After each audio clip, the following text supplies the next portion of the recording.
কেউ কথা রাখেনি।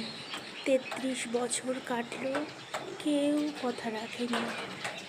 ছেলেবেলায় বষ্টমী তার আগমনী গান হঠাৎ থামিয়ে বলেছিল, শুক্লা দ্বাদশীর দিন অন্তরাটুকু শুনিয়ে যাবে।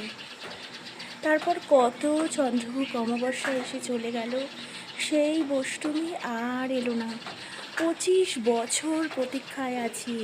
মামাবাড়ির মাঝি নাদের আলী বলেছিল, বড় হও দাদা ঠাকুর, তোমাকে আমি 3 প্রহরের বিল দেখাতে নিয়ে যাব।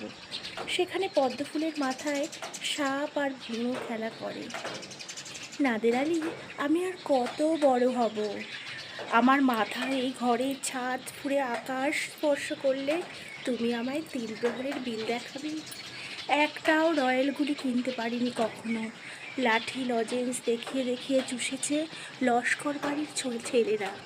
ভিখিরির মতো চৌধুরীদের গেটে দাঁড়িয়ে দেখেছি ভিতরে রাস উৎসব।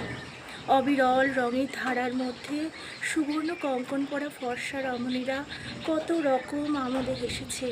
আমার দিকে তারা ফিরেও চায়নি। বাবা আমার কাজ ছুঁয়ে বলেছিলেন, দেখি সামরাও। বাবা এখন অন্ধ, আমাদের দেখা হয়নি কিছুই।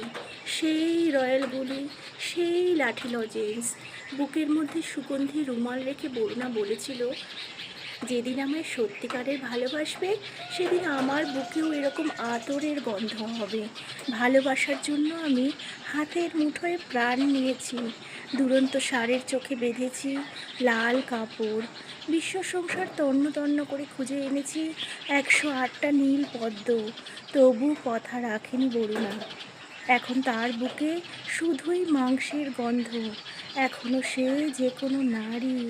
33 বছর কাটলো, কেউ কথা রাখেনি। 33 বছর কাটলো, কেউ কথা রাখে না।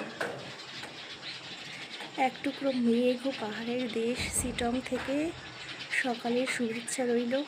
ভালো থাকবেন।